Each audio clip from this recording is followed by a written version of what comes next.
कैसे हैं आप लोग? उम्मीद है बहुत बहुत बहुत अच्छी तैयारी आपकी होगी और आप बहुत अच्छे हो। अम, आज हम जिस टॉपिक पे एंटर करेंगे ये पॉलिटी का सबसे इम्पोर्टेंट और पहला चैप्टर आप मान सकते हैं।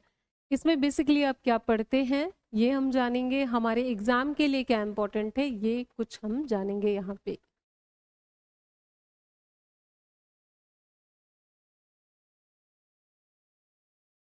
और सब बढ़िया, तो चलिए शुरू करते हैं आज की इस क्लास को बिना टाइम वेस्ट किए।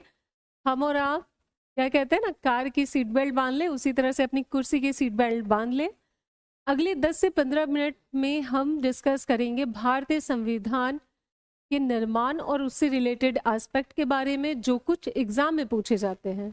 क्योंकि हमारा मोटो क्या है, हमारा अल्टीमेट गोल क्या है कि हमें एग्जाम क्रैक करना है, और इस क्रैक करने की जर्नी में आप और हम साथ में अगर लगेंगे तभी ये काम हो पाएगा।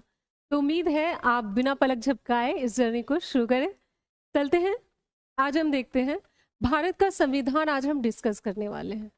आपको पहले ये बता दूं कि जो एग्जाम में पूछे जाते हैं सवाल, वो पॉलिटिक्स के नहीं होते हैं, पॉलिटी के होते हैं।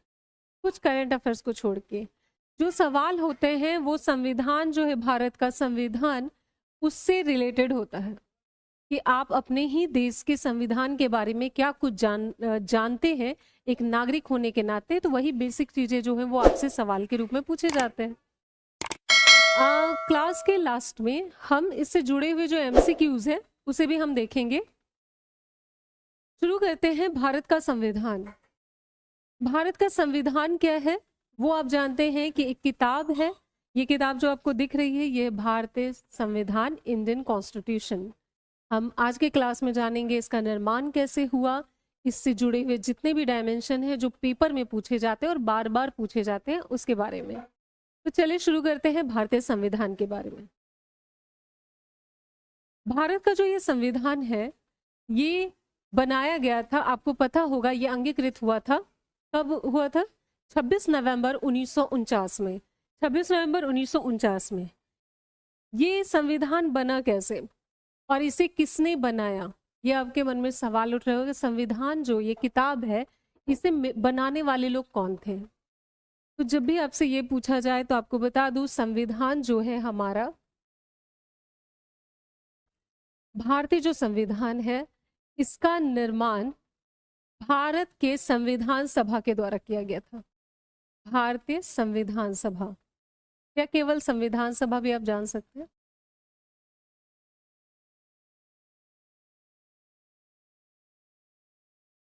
संविधान सभा के द्वारा भारतीय संविधान। आप इससे जुड़े हुए बहुत सारे फैक्ट्स हैं। आपको बताऊं, भारत का जो ये संविधान है ये दुनिया का सबसे बड़ा, सबसे लंबा लिखित संविधान है। भारत का जो संविधान है वो दुनिया का सबसे बड़ा लिखित संविधान है। और इसका कारण क्या है कि ये दुनिया का सबसे बड़ा लिखित संविधान है? इसका कारण ये है कि भारत में बहुत ज्यादा विविधताएं हैं, तो हर एक चीज के लिए व्यवस्थाएं हैं। भारत में सेंटर और स्टेट गवर्नमेंट काम कर रहे हैं और उन सब की बारे में क्या कुछ व्यवस्था होगी वो इसी बुक में लिखी हुई है। अब इस किताब को बनाने में समय कितना लगा, तो चलिए आपको बताते हैं। इसको बनाने में लगभग 3 साल का समय लगा। लगभग 3 साल मतलब 2 साल 11 महीने और 18 दिन का समय लगा। और 18 दिन इस किताब को बनाने में। तो पहले फैक्ट के बारे में आप जाने, किसने बनाया? तो संविधान सभा ने बनाया। और कितना समय लगा? तो 2 साल 11 महीने 18 दिन का समय लगा। इसे बनाने वाली जो संविधान सभा थी वो अप्रत्यक्ष निर्वाचन प्रणाली के द्वारा जो है वो नियुक्त की गई थी, जो आई थी। और संविधान आपका बन करके एक मिशन आया था, जो हम आगे डिटेल में चलेंगे। एक मिशन आया था संविधान निर्माण के लिए, एक संविधान सभा के निर्माण के लिए जो एक मिशन आया था, कैबिनेट मिशन। Cabinet mission. और इसी के तर्ज पर संविधान सभा का गठन हुआ और उसी संविधान सभा ने भारतीय संविधान का निर्माण किया। ये बनी कब थी? तो ये बनी थी 1946 में। ये, और यहाँ से काम शुरू हो जाता है संविधान निर्माण का। लगातार 13 समिति बनी, 13 समितियों में लगातार बहसें होती थी, मुद्दे उठाए जाते थे, हर एक चीज पर बारीकी से काम किया गया, और फाइनली हमारा जो संविधान है वो 26 नवंबर 1949 में अंगीकृत हो गया, बनकर तैयार हो गया।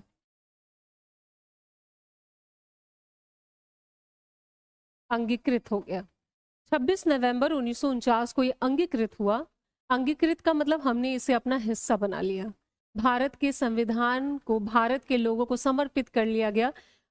ये आप ये डेट याद रखेंगे अंगीकृत होने का, तो 1949 को। अब ये संविधान हमारे यहाँ पे लागू कब हुआ, अगर ये सवाल आपसे, तो इसके 2 महीने के बाद 26 जनवरी, 3 महीना हो गया क्या, नहीं 2 महीना, 26 जनवरी 1950 को लागू हुआ। 26 जनवरी 1950 को लागू हो गया, और हम गणतंत्र दिवस जो है वो 26 जनवरी को मनाते आते हैं। इसका एक इतिहास भी रहा है कि जो 26 जनवरी का जो टाइम था 1930 के समय पे कांग्रेस ने एक अधिवेशन के दौरान 26 जनवरी को स्वतंत्रता दिवस के रूप में इसे इंट्रोड्यूस किया था उस समय पे। तो यही रीज़न था कि जब ये बन तो गया, लेकिन जब लागू करने की बात आई तो हमने कहा कि उसी जो ऐतिहासिक दिन को के महत्व के कारण हम 26 जनवरी को इस डेट को लागू करते हैं। तो ये लागू हुआ आपका 1950 में। तो ये कुछ फैक्ट थे हमारे संविधान के बारे में। ये क्या है कि पहला तो ये संविधान बनाया किसने, अगर आपसे पूछ लिया जाए कि किसने बनाया, तो संविधान सभा के द्वारा ये बनाया गया। दूसरा आता है कि 2 साल 11 महीने 18 दिन का समय लगा इसे बनाने में।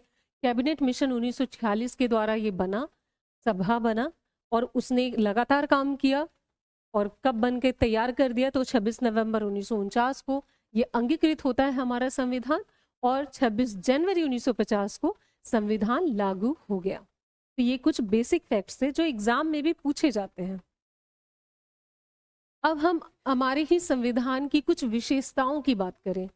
ये इसलिए भी बताया जा रहा है कि खास तौर पे मैंने देखा है कि बाकी एग्जाम में भी पूछे जाते हैं, लेकिन रेलवे वगैरह के एग्जाम में इसकी विशेषता से बहुत सारे सवाल पूछे गए हैं कि जो है संविधान जो हमारी है उसकी क्या विशेषताएं हैं।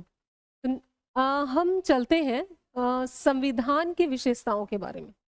ये जो हमारी किताब है इसकी क्या क्या विशेषताएं हैं, इससे सवाल पूछे गए हैं। आपको प्रीवियस ईयर में वो क्वेश्चन मिलेंगे जहाँ पे आपको दिख जाएगा ये संविधान की विशेषताएं क्या।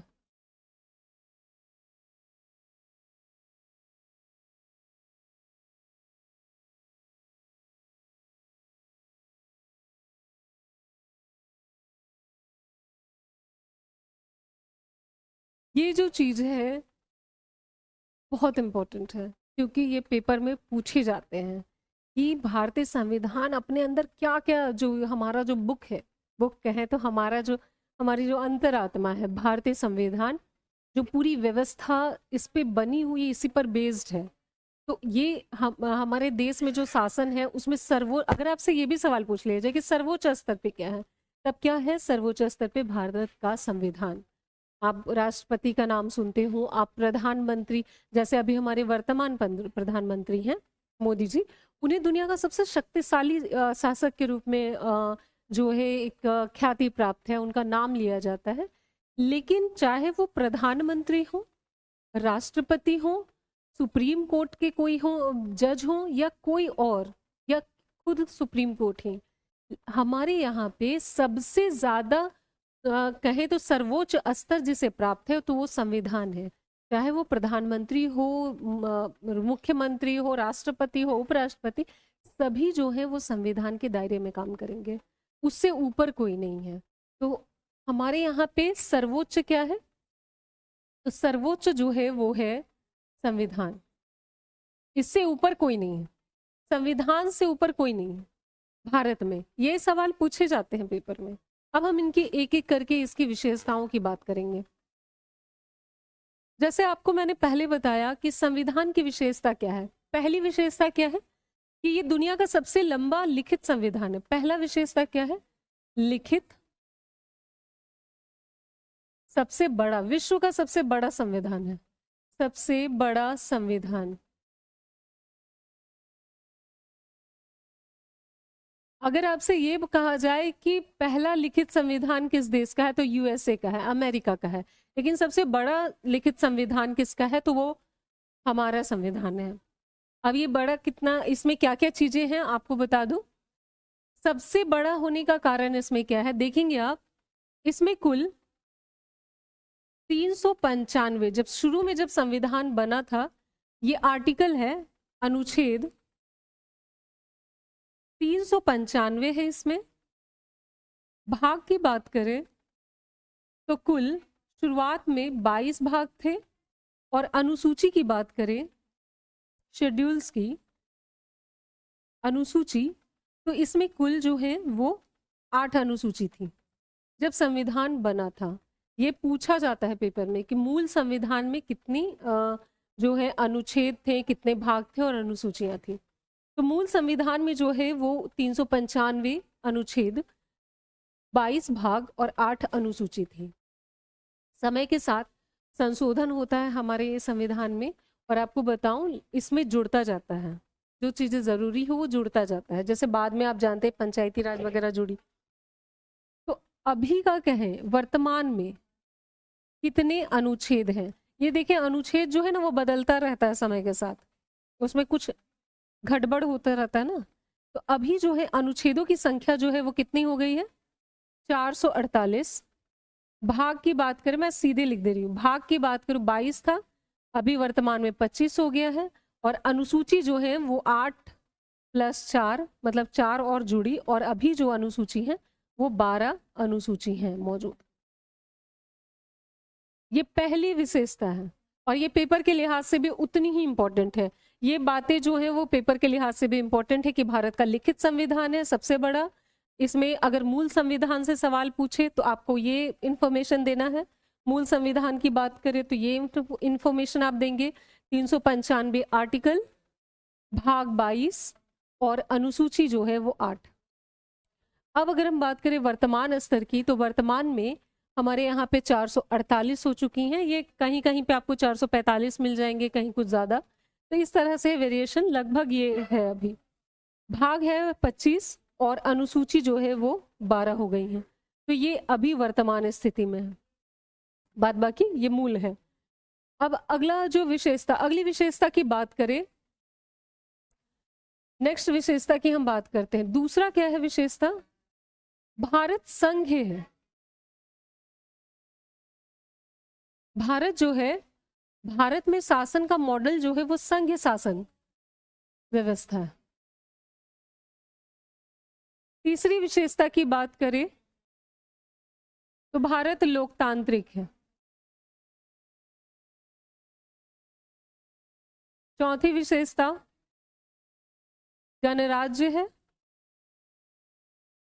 पांचवी विशेषता धर्मनिरपेक्ष है।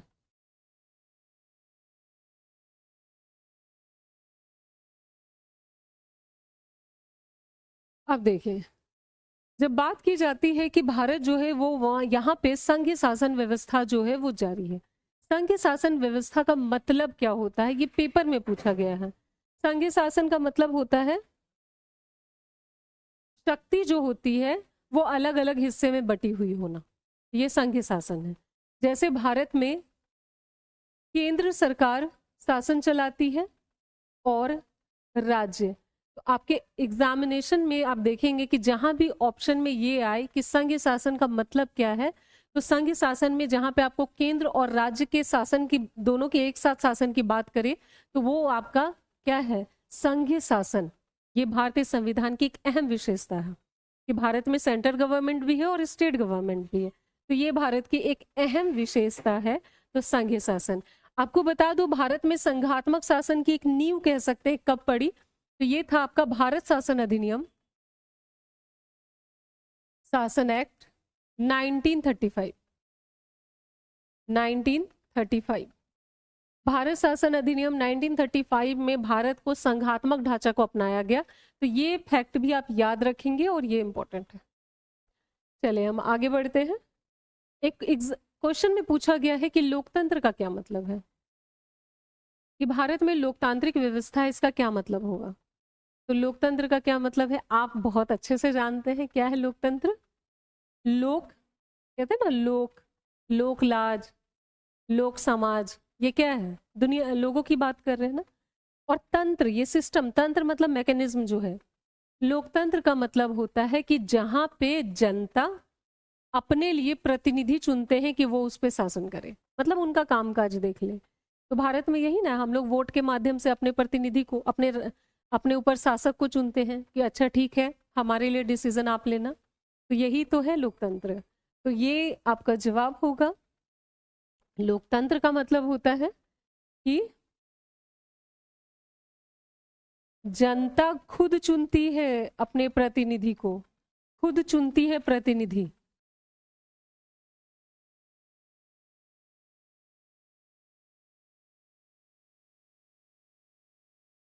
जनता अपने प्रतिनिधि को चुनती है, तो ये लोकतंत्र हो गया। बात करें हम गणराज्य की। अब ये भी पूछा गया है विशेषता में गणराज्य, और एक तो बेसिक नॉलेज के लिए भी जरूरी है कि गणराज्य का मतलब क्या होता है। आपको क्या लगता है गणराज्य क्या होगा? गणराज्य का मतलब होता है किसी भी तरह के वंशानुगत प्रैक्टिस जो है यहाँ पे बैन है। मतलब क्या है कि आप यहाँ पे देखते हैं कि राष्ट्रपति जो राष्ट्र का प्रमुख है वो चुन करके जाता है, चुनाव होता है उसका। ऐसा नहीं कि उनके पिता थे तो उसका बेटा होगा, फिर उसका बेटा होगा, ठीक है। तो ये नहीं होता है भारत में। चुनाव का अवसर आप और हम भी बन सकते हैं। हम पता नहीं, पॉलिटिकल करियर होना चाहिए थोड़ा, उसमें लोकसभा के लायक आपको होना चाहिए, बट हाँ कोई भी व्यक्ति बन सकता है। इसीलिए आप देखते हैं कि राष्ट्रपति के पद पे हर धर्म के, हर जाति के लोग, महिला हो पुरुष हो, किसी समुदाय से बिलोंग करे, वो राष्ट्रपति बने हैं। ये प्रतीक है कि भारत गणराज्य है। गणराज्य का मतलब होता है राष्ट्र प्रमुख, जैसे राष्ट्रपति, जैसे क्या वही है, राष्ट्र का प्रमुख चुनाव के द्वारा आता है, का चुनाव होता है। राष्ट्र प्रमुख चुनाव के द्वारा आता है, या वो दादा परदादा वाला सिस्टम नहीं चल रहा है कि दादा है तो फिर उसका बेटा, फिर उसका बेटा, फिर उसका बेटा, वो कहानी नहीं। वंशानुगत सिस्टम नहीं होता है, वंश परंपरा नहीं होता है, वंशानुगत पद का अभाव होता है, वंशानुगत जो सिस्टम है वो नहीं होता। यही मतलब होता है गणराज्य। अगली विशेषता की बात करें, धर्मनिरपेक्ष। तो क्या है धर्मनिरपेक्षता? आपको पता है ना भारत कितना डाइवर्स है। यहाँ पे हर गली में आप देखेंगे तो एक घर किसी और धर्म के लोग का, एक दूसरा तीसरा चौथा। तो कितनी डाइवर्सिटी है, धार्मिक रूप से आप जान रहे हैं बहुत ज्यादा है। तो धर्मनिरपेक्षता, भारतीय संविधान कहता है कि हमारा जो सिस्टम होगा वो किसी भी धर्म से उसका कोई सरोकार इस मामले में नहीं है कि वो हस्तक्षेप किसी तरह कर रहा है, ठीक है। धर्मनिरपेक्ष का मतलब होता है जो राज्य है, हमारा जो भारत है, भारत जो है राज्य का कोई धर्म नहीं है, कोई धर्म नहीं है। हमारा जो राष्ट्र है इसका कोई धर्म नहीं है, हमारे राज्य का कोई धर्म नहीं है, धर्म का नहीं होना। इसका दूसरा मतलब ये भी है कि राज्य या सरकार जो है धर्म के आधार पर भेदभाव नहीं करेगी। हमारे यहाँ पे धार्मिक रूप से भेदभाव नहीं होगा। तो यही है धर्मनिरपेक्षता। या धर्म के मामले में सरकार तटस्थ रहेगी, जैसे आप किसी भी धर्म के हैं आप भी करो, अपना एंजॉय करो, वो कर रहे हैं वो कर रहे हैं, उस तरह से सरकार का कोई हस्तक्षेप नहीं होगा। अब सवाल आपके मन में ये आता है कि अगर सरकार हस्तक्षेप नहीं करती तो मंदिर उद्घाटन हो रहा है, या फिर आप देखते हैं सरकार कुछ जो है रैली निकालने के लिए, हम हमारे धार्मिक रैली में पुलिस प्रशासन दी हुई होती है, तो ये कैसा चीज है? तब तो हस्तक्षेप है? नहीं, ये हस्तक्षेप नहीं है। जब समुदाय का हित आएगा, जब ज्यादा लोगों, पूरे समाज का हित आएगा, तो वैसे हस्तक्षेप होंगे। वो कैसा हस्तक्षेप है? पॉजिटिव वे में है, सकारात्मक दिशा में है, लेकिन नकारात्मक हस्तक्षेप नहीं होगा। अब मान लीजिए कि आप रैली निकाल रहे हैं, ट्रैफिक इशू हो रहा है, तो प्रशासन तो चाहिए उस मैनेजमेंट के लिए।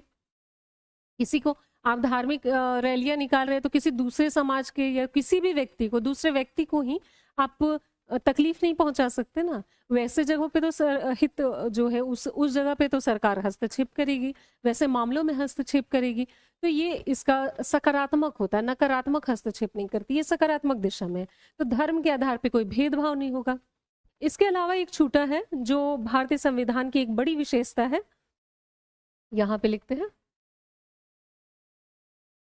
भारतीय संविधान की एक और बड़ी विशेषता है एकल नागरिकता। एकल नागरिकता।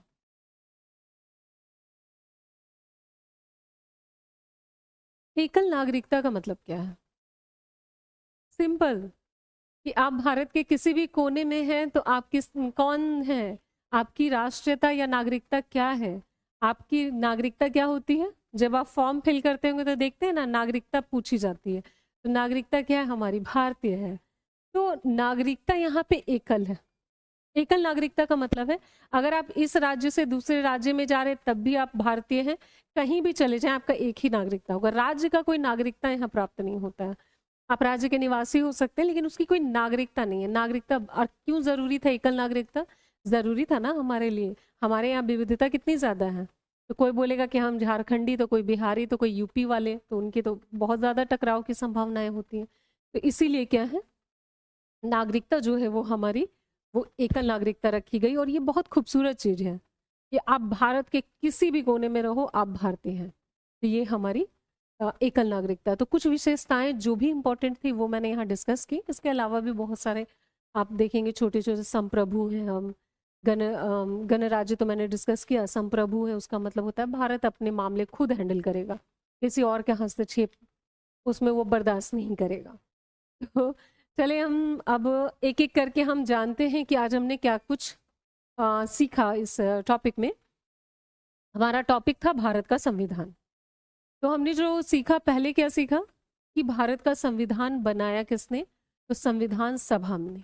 अब कुछ रोचक बातें भी आपको यहाँ पे ऐड कर दिया जाए तो बेहतर होगा।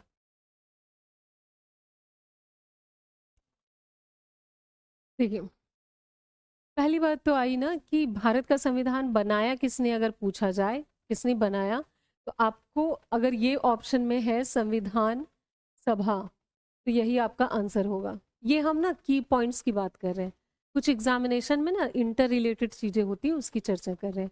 भारतीय संविधान जो है इसे बनाया किसे? संविधान सभा ने बनाया। लेकिन अगर आपसे ये कहे कि संविधान का जनक किसे कहा जाता है? का जनक, संविधान का जनक किसे कहा जाता है, तो मामला बदल जाएगा। जब संविधान का जनक की बात आए तो वो होंगे आपके B.R. अम्बेडकर। अम्बेडकर, यहाँ पे आप देख रहे हैं क्वेश्चन दोनों अलग है। एक क्या कहता है कि भारत का संविधान का निर्माण किसने किया, तो क्या है? संविधान सभा ने। लेकिन जब आपसे ये पूछ लिया जाता है कि संविधान का जनक कौन है, तो B.R. अम्बेडकर, तब चीज अलग हो जाती है। ठीक है, तो क्या है कि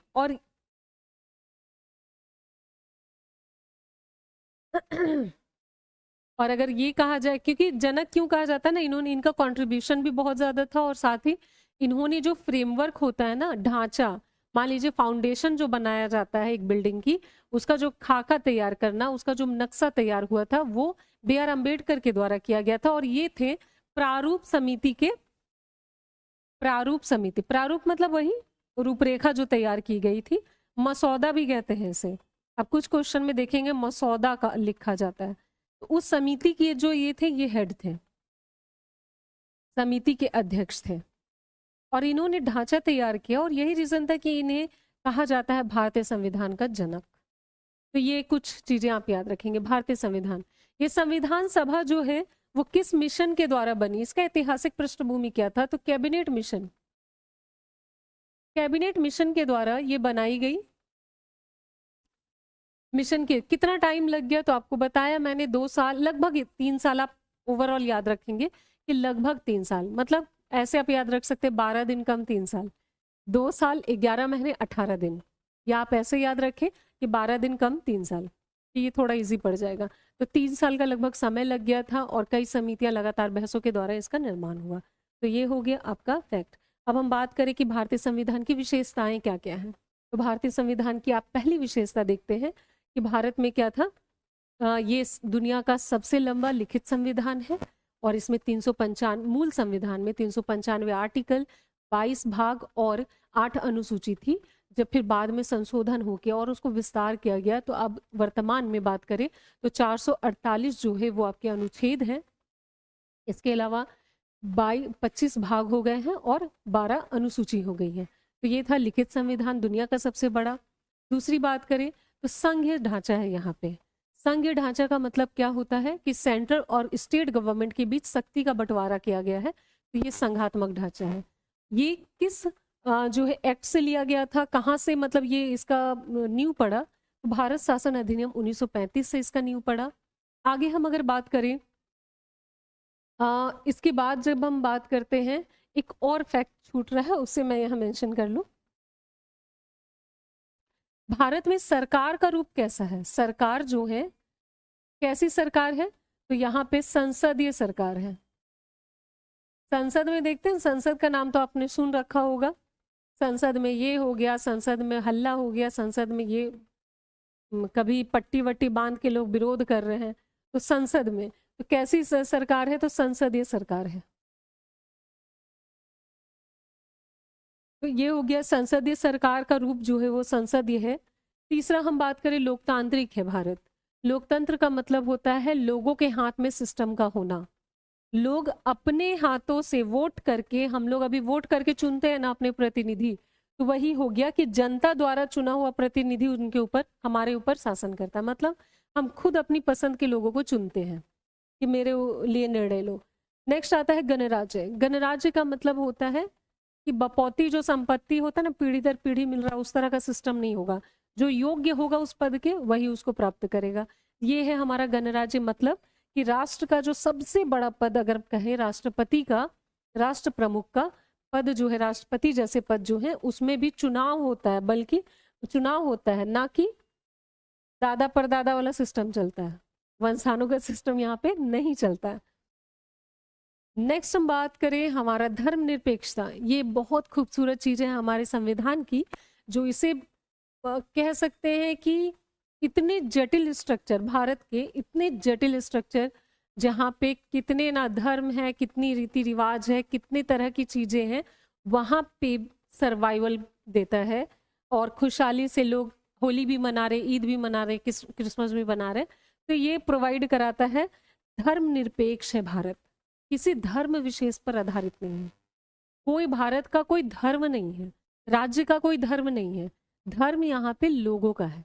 लोगों का जो आपके पास चॉइस है कि आप किसी भी धर्म का पालन करें, लेकिन राज्य को आप किसी धर्म के तो भी ठीक, उस धर्म के तो भी ठीक, राज्य को कोई मतलब नहीं, इसलिए वो कोई भेदभाव नहीं करेगा आपके साथ धर्म के आधार पे। तो ये कुछ विशेषताएं थी। और एक आखिरी आपको बता दूं, एकल नागरिकता की बात की हमने कि आप झारखंडी हैं तो झारखंडी है, ये हमारी पहचान है झारखंडी, लेकिन हमारी नागरिकता जो है वो हर जगह पर, आप केरल भी जाएंगे तो आप भारतीय हैं, आप जम्मू एंड कश्मीर में भी तो इंडियन हैं, आप कहीं भी रहें आप भारतीय हैं। ये है एकल नागरिकता, मतलब सिंगल नागरिकता है, आपकी सिंगल सिटीजनशिप है। तो ये कुछ विशेषताएं थी भारतीय संविधान की। आगे की क्लास में हम देखेंगे जितने प्रीवियस ईयर सवाल खास तौर पे रेलवे से पूछे गए हैं, उन सबको हम यहाँ पे डिस्कस करेंगे। तो मिलते हैं नेक्स्ट वीडियो में, तब तक पढ़ते रहें और उम्मीद का दामन कभी ना छोड़े, अपने आप पर बिलीव रखें, ये सबसे इम्पॉर्टेंट चीज़ है। बाकी जो चीज़ तो अपने हाथ में कुछ भी नहीं है, बस अपने आप पे बिलीव रखें कि आप जब भी करेंगे अच्छा करेंगे। चलिए मिलते हैं नेक्स्ट वीडियो में, तब तक पढ़ते रहें।